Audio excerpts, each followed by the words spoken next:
ಸರ್ಕಾರಿ ಶಾಲೆಗೆ ಕೊಠಡಿ ಕೇಳಿದ್ದೇ ತಪ್ಪಾಯ್ತಾ? ಕೊಠಡಿ ಕೇಳಿದ ಮುಖ್ಯ ಶಿಕ್ಷಕನಿಗೆ ಸಸ್ಪೆಂಡ್ ಭಾಗ್ಯ. ನೋಡಿ, ಸರ್ಕಾರಿ ಶಾಲೆಗೆ ಕೊಠಡಿ ಕೇಳಿದ್ದಾರೆ. ಆ ಒಂದು ಕೊಠಡಿಯ ವಿಚಾರವೇ ಈಗ ಬಹುದೊಡ್ಡ ತಪ್ಪಾಗೋಯ್ತಾ? ಕೊಠಡಿ ಕೇಳಿದ ಮುಖ್ಯ ಶಿಕ್ಷಕನಿಗೆ ಸಸ್ಪೆಂಡ್ ಭಾಗ್ಯ. ಉತ್ತಮ ಶಿಕ್ಷಕ ಅವಾರ್ಡ್ ಪಡೆದಿದ್ದ ಶಿಕ್ಷಕ ಎಂ ಶಂಕರ್ ಶಿಥಿಲಗೊಂಡ ಶಾಲೆಗೆ ಕೊಠಡಿಗಳು ಬೇಕು ಅಂತ ಕೇಳಿದ್ರು. ಗುಡಿಬಂಡೆ ಪಟ್ಟಣದ ಸರ್ಕಾರಿ ಮಾದರಿ ಪ್ರಾಥಮಿಕ ಶಾಲೆ ಮಕ್ಕಳ ಶ್ರೇಯೋಭಿವೃದ್ಧಿಗೆ ಹಗಲಿರುಳು ಕೆಲಸ ಮಾಡ್ತಿದ್ರು. ಉತ್ತಮ ಕಾರ್ಯ ಮಾಡ್ತಾ ಇದ್ರು. ಕುಂಟು ನೆಪವೊಡ್ಡಿ ಅಮಾನತನ ಮಾಡಲಾಗಿದೆ. ಡಿಡಿಪಿಐ ರಮೇಶ್ ನಿರ್ಧಾರಕ್ಕೆ ಎಲ್ಲೆಡೆ ಆಕ್ರೋಶ ಕೂಡ ವ್ಯಕ್ತವಾಗಿದೆ. ಸರ್ಕಾರಿ ಶಾಲೆ ಅಂತಂದ್ರೆ ಈಗ ಮೂಗು ಮುರಿಯುವವರ ಸಂಖ್ಯೆಯೇ ಹೆಚ್ಚಾಗಿದೆ. ಅಯ್ಯೋ, ನಮ್ಮ ಮಕ್ಕಳನ್ನ ಸರ್ಕಾರಿ ಶಾಲೆಗೆ ಹಾಕ್ಬೇಕಾ, ಅಲ್ಲಿ ನಾನಾ ರೀತಿಯ ಸಮಸ್ಯೆಗಳಿದ್ದಾವೆ, ಅಯ್ಯೋ ಸರ್ಕಾರಿ ಶಾಲೆ ಸಹವಾಸವೇ ಬೇಡ ಅಂತ ಪೋಷಕರು ಯೋಚನೆ ಮಾಡ್ತಾ ಇದ್ದಾರೆ. ಅಂಥದ್ರಲ್ಲಿ ನಮ್ಮ ಸರ್ಕಾರಿ ಶಾಲೆಗಳು ಅಭಿವೃದ್ಧಿ ಆದ್ರೆ ಸಾಕಷ್ಟು ಮಕ್ಕಳಿಗೆ ಅನುಕೂಲ ಆಗುತ್ತೆ. ಅದರಲ್ಲೂ ಈ ಒಂದು ಸರ್ಕಾರಿ ಶಾಲೆಗಳಿಗೆ ಬಡವರು ಹೆಚ್ಚಿನ ಪ್ರಮಾಣದಲ್ಲಿ ತಮ್ಮ ಮಕ್ಕಳನ್ನ ಸೇರಿಸ್ತಾರೆ. ಯಾಕೆಂದ್ರೆ ಲಕ್ಷ ಲಕ್ಷ ಫೀಸ್ ಕೊಟ್ಟು ಸೇರಿಸೋದಕ್ಕಿಂತ ಇಲ್ಲೂ ಕೂಡ ಉತ್ತಮವಾದ ಶಿಕ್ಷಣ ಸಿಗುತ್ತೆ. ಹಾಗಾಗಿ ಸರ್ಕಾರಿ ಶಾಲೆಗೆ ನಮ್ಮ ಮಕ್ಕಳನ್ನ ಸೇರಿಸೋಣ ಅಂತ ಯೋಚನೆ ಮಾಡ್ತಾರೆ. ಅಂಥದ್ರಲ್ಲಿ ಈ ಒಂದು ಸರ್ಕಾರಿ ಶಾಲೆ ಏನಿದೆ, ನೀವು ಗಮನಿಸ್ತಾ ಇದ್ದೀರಾ, ಈ ಸರ್ಕಾರಿ ಶಾಲೆಯಲ್ಲಿ ಆ ಒಂದು ಗೋಡೆಗಳ ಪರಿಸ್ಥಿತಿ ಆಗಿರ್ಬೋದು ಅಥವಾ ಮೇಲ್ಚಾವಣಿಯ ಪರಿಸ್ಥಿತಿ ಗಮನಿಸ್ತಾ ಇದ್ದಾರೆ ಯಾವ ರೀತಿ ಇದೆ ಅಂತ. ಶಿಥಿಲಗೊಂಡಿದೆ. ಈ ಒಂದು ಸರಿಯಾದಂತಹ ಕೊಠಡಿಯ ವ್ಯವಸ್ಥೆಯನ್ನ ಮಾಡಿಕೊಡಿ ಅಂತ ಮನವಿ ಮಾಡಿಕೊಂಡಿದ್ದಾರೆ. ಇದ್ರಲ್ಲಿ ಏನು ತಪ್ಪು ಕಾಣಿಸ್ತು ಅಂತ ಗೊತ್ತಾಗ್ತಾ ಇಲ್ಲ. ಜೊತೆಗೆ ಶಿಕ್ಷಕ ಏನು ಎಂ ಶಂಕರ್ ಅವರಿದ್ದಾರೆ, ಉತ್ತಮ ಶಿಕ್ಷಕ ಅನ್ನೋ ಅವಾರ್ಡ್ ಕೂಡ ಪಡ್ಕೊಂಡಿದ್ದಾರೆ. ಮಕ್ಕಳ ಒಂದು ಅಭಿವೃದ್ಧಿ ಆಗಿರ್ಬೋದು, ಶ್ರೇಯೋಭಿವೃದ್ಧಿ ಅನ್ನೋದು ಬಹಳ ಮುಖ್ಯ ಆಗುತ್ತೆ. ಒಂದು ವೇಳೆ ಜೋರ್ ಮಳೆ ಆಯ್ತು, ಆಗ ಗೋಡೆ ಕುಸಿತ ಆಯ್ತು, ಮಕ್ಕಳ ಪ್ರಾಣಕ್ಕೆ ತೊಂದರೆ ಆಯ್ತು, ಅದರ ಜವಾಬ್ದಾರಿಯನ್ನ ಯಾರು ಹೊರ್ತಾರೆ? ಅವ್ರು ಕೇಳಿರೋದೇನು, ಸರಿಯಾಗಿ ಒಂದು ಕೊಠಡಿಯನ್ನ ಮಾಡಿಕೊಡಿ, ಈ ರೀತಿ ಸಮಸ್ಯೆಗಳಿದ್ದಾವೆ, ಶಿಥಿಲಗೊಂಡ ಶಾಲೆಗೆ ಕೊಠಡಿಗಳು ಬೇಕೇ ಬೇಕು, ಅದನ್ನ ಕಲ್ಪಿಸ್ಕೊಡಿ ಅಂತ ಕೇಳಿದ್ದಾರೆ. ಅದನ್ನ ಮಾಡ್ಲಿಕ್ಕೂ ಕೂಡ ನಿಮ್ ಕೈಲಿ ಸಾಧ್ಯ ಆಗ್ತಾ ಇಲ್ವಾ? ಏನಾದ್ರೂ ಬಹುದೊಡ್ಡ ಸಮಸ್ಯೆ ಆಗ್ಲಿ ಅಂತ ವೆಯ್ಟ್ ಮಾಡ್ತಾ ಇದ್ದೀರಾ? ಸಮಸ್ಯೆ ಆದ ನಂತರ ಎಚ್ಚೆತ್ಕೊಂಡು ಈ ಒಂದು ಸಮಸ್ಯೆಯನ್ನ ಪರಿಹರಿಸಬೇಕು ಅಂತ ನೀವು ಯೋಚನೆ ಮಾಡ್ತಾ ಇದ್ದೀರಾ? ಮಕ್ಕಳ ಜೀವದ ಜೊತೆ ಆಟ ಆಡೋದು ಎಷ್ಟರ ಮಟ್ಟಿಗೆ ಸರಿ ಅಂತ ಸಾರ್ವಜನಿಕರು ಪ್ರಶ್ನೆ ಮಾಡ್ತಾ ಇದ್ದಾರೆ.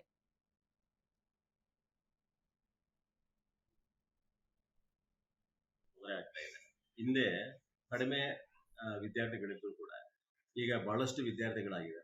ಆ ವಿದ್ಯಾರ್ಥಿಗಳಾಗಿರೋದ್ರಿಂದ ನಾವೇನ್ ಮಾಡ್ತಾ ಇದ್ದೀವಿ, ಡಿವೈಡ್ ಮಾಡಿದ್ರು ಕೂಡ ಕೊಠಡಿಗಳು ಶಾರ್ಟೇಜ್ ಆಗ್ತಾ ಇದೆ. ಅದರಲ್ಲಿ ನಾವು ಹೇಳ್ಬೇಕಾದ್ರೆ ಬಿ ಒ ಆಫೀಸ್ ಇರುವುದರಿಂದ ಬಿ ಒ ಆಫೀಸಲ್ಲಿ 3 ಕೊಠಡಿಗಳನ್ನು ಅವ್ರು ಬಳಸ್ತಾ ಇದ್ದಾರೆ. ಹಾಗಾಗಿ ಆ ಬಿ ಒ ಆಫೀಸನ್ನು ಬೇರೆ ಕಡೆ ಸ್ಥಳಾಂತರ ಮಾಡಿ ಅದಕ್ಕೆ ಒಂದು ವ್ಯವಸ್ಥಿತವಾಗಿ ಅಧಿಕಾರಿಗಳಿಗೆ ಸಂಬಂಧಪಟ್ಟ ಅಧಿಕಾರಿಗಳು ಬಿ ಒ ಕಚೇರಿಗೂ ಕೂಡ ಒಂದು ವ್ಯವಸ್ಥಿತವಾಗಿ ಒಂದು ಅವಕಾಶ ಕೊಡಬೇಕಂತ ಅವರು ನನ್ನ ಮನವಿ ಮಾಡ್ಕೊಳ್ತಾ ಇದ್ದಾರೆ. ಈಗ ನಮ್ಗೆ ಬಹಳ ತೊಂದರೆ ಆಗ್ತಾ ಇದೆ. ಹಿಂದೆ ಕಡಿಮೆ ವಿದ್ಯಾರ್ಥಿಗಳಿದ್ರು ಕೂಡ ಈಗ ಬಹಳಷ್ಟು ವಿದ್ಯಾರ್ಥಿಗಳಾಗಿವೆ. ಆ ವಿದ್ಯಾರ್ಥಿಗಳಾಗಿರೋದ್ರಿಂದ ನಾವೇನು ಮಾಡ್ತಾ ಇದ್ದೀವಿ, ಡಿವೈಡ್ ಮಾಡಿದ್ರು ಕೂಡ ಕೊಠಡಿಗಳು ಶಾರ್ಟೇಜ್ ಆಗ್ತಾ ಇದೆ. ಅದರಲ್ಲಿ ನಾವು ಹೇಳ್ಬೇಕಾದ್ರೆ ಬಿ ಒ ಆಫೀಸ್ ಇರುವುದರಿಂದ ಬಿ ಒ ಆಫೀಸಲ್ಲಿ 3 ಕೊಠಡಿಗಳನ್ನು ಅವ್ರು ಬಳಸ್ತಾ ಇದ್ದಾರೆ. ಹಾಗಾಗಿ ಆ ಬಿ ಒ ಆಫೀಸನ್ನು ಬೇರೆ ಕಡೆ ಸ್ಥಳಾಂತರ ಮಾಡಿ ಅದಕ್ಕೆ ಒಂದು ವ್ಯವಸ್ಥಿತವಾಗಿ ಅಧಿಕಾರಿಗಳಿಗೆ ಸಂಬಂಧಪಟ್ಟ ಅಧಿಕಾರಿಗಳು ಬಿ ಒ ಕಚೇರಿಗೂ ಕೂಡ ಒಂದು ವ್ಯವಸ್ಥಿತವಾಗಿ ಒಂದು ಅವಕಾಶ ಕೊಡಬೇಕಂತ ಅವರು ನನ್ನ ಮನವಿ ಮಾಡ್ಕೊಳ್ತಾ ಇದ್ದಾರೆ. ಈಗ ನಮ್ಗೆ ಬಹಳ ತೊಂದರೆ ಆಗ್ತಾ ಇದೆ. ಹಿಂದೆ ಕಡಿಮೆ ವಿದ್ಯಾರ್ಥಿಗಳಿದ್ರು ಕೂಡ ಈಗ ಬಹಳಷ್ಟು ವಿದ್ಯಾರ್ಥಿಗಳಾಗಿವೆ. ಆ ವಿದ್ಯಾರ್ಥಿಗಳಾಗಿರೋದ್ರಿಂದ ನಾವೇನು ಮಾಡ್ತಾ ಇದ್ದೀವಿ, ಡಿವೈಡ್ ಮಾಡಿದ್ರು ಕೂಡ ಕೊಠಡಿಗಳು ಶಾರ್ಟೇಜ್ ಆಗ್ತಾ ಇದೆ. ಹೆಚ್ಚಿನ ಮಾಹಿತಿ ನೀಡ್ತಾರೆ ನಮ್ಮ ಪ್ರತಿನಿಧಿ ಸಂತೋಷ್. Very good morning. ಸರ್ಕಾರಿ ಶಾಲೆ ಅಂತ ಅಂದ್ರೆ ಇತ್ತೀಚೆಗೆ ಮೂಗು ಮುರಿಯುವವರ ಸಂಖ್ಯೆ ಹೆಚ್ಚಾಗ್ತಾ ಇದೆ. ಸರ್ಕಾರಿ ಶಾಲೆಗೆ ಮಕ್ಕಳನ್ನ ಯಾಕೆ ಸೇರಿಸಬೇಕು ಅಂತ ಪೋಷಕರು ಥಿಂಕ್ ಮಾಡೋ ಲೆವೆಲ್ಗೆ ಹೋಗಿದ್ದಾರೆ. ಅಂಥದ್ರಲ್ಲಿ ನಮ್ಮ ಸರ್ಕಾರಿ ಶಾಲೆಯ ಪರಿಸ್ಥಿತಿ ಈ ರೀತಿಯಾಗಿದೆ. ಅಲ್ಲಿ ಕೊಠಡಿ ಕೇಳಿದ್ದಕ್ಕೆ ಶಿಕ್ಷಕನನ್ನ ಅಮಾನತು ಮಾಡ್ತಾರೆ ಅಂತಂದ್ರೆ ಇವ್ರು ಇನ್ನು ಎಷ್ಟರ ಮಟ್ಟಿಗೆ ಕೆಲಸಗಳನ್ನ ಮಾಡ್ತಾ ಇದ್ದಾರೆ ಅಂತ. ಎಸ್, ಖಂಡಿತ ಸಾಹಿತ್ಯ. ಏನು ಅಂತಂದ್ರೆ ಕಳೆದ 1 ವಾರದ ಹಿಂದೆ ನಾವು ಗುಡಿಬಂಡೆ ಸರ್ಕಾರಿ ಶಾಲೆ ದುಸ್ಥಿತಿಯಲ್ಲಿದೆ, ಆ ಶಾಲೆ ಬೀಳುವಂತಹ ಪರಿಸ್ಥಿತಿಯಲ್ಲಿದೆ, ಅಂತಹ ಶಾಲೆಯಲ್ಲಿ ಮಕ್ಕಳಿಗೆ ವಿದ್ಯಾಭ್ಯಾಸವನ್ನ ಮಾಡ್ತಾ ಇದ್ದಾರೆ ಅಂತೇಳಿ ನಾವು ಸುದ್ದಿಯನ್ನ ಪ್ರಸಾರ ಮಾಡಿದ್ವಿ. ಅದಕ್ಕೆ ಸಂಬಂಧಪಟ್ಟಂತೆ ಅಲ್ಲಿನ ಮುಖ್ಯ ಶಿಕ್ಷಕರು ಸಹ ರಿಕ್ವೆಸ್ಟ್ ಅನ್ನ ಮಾಡಿದ್ರು.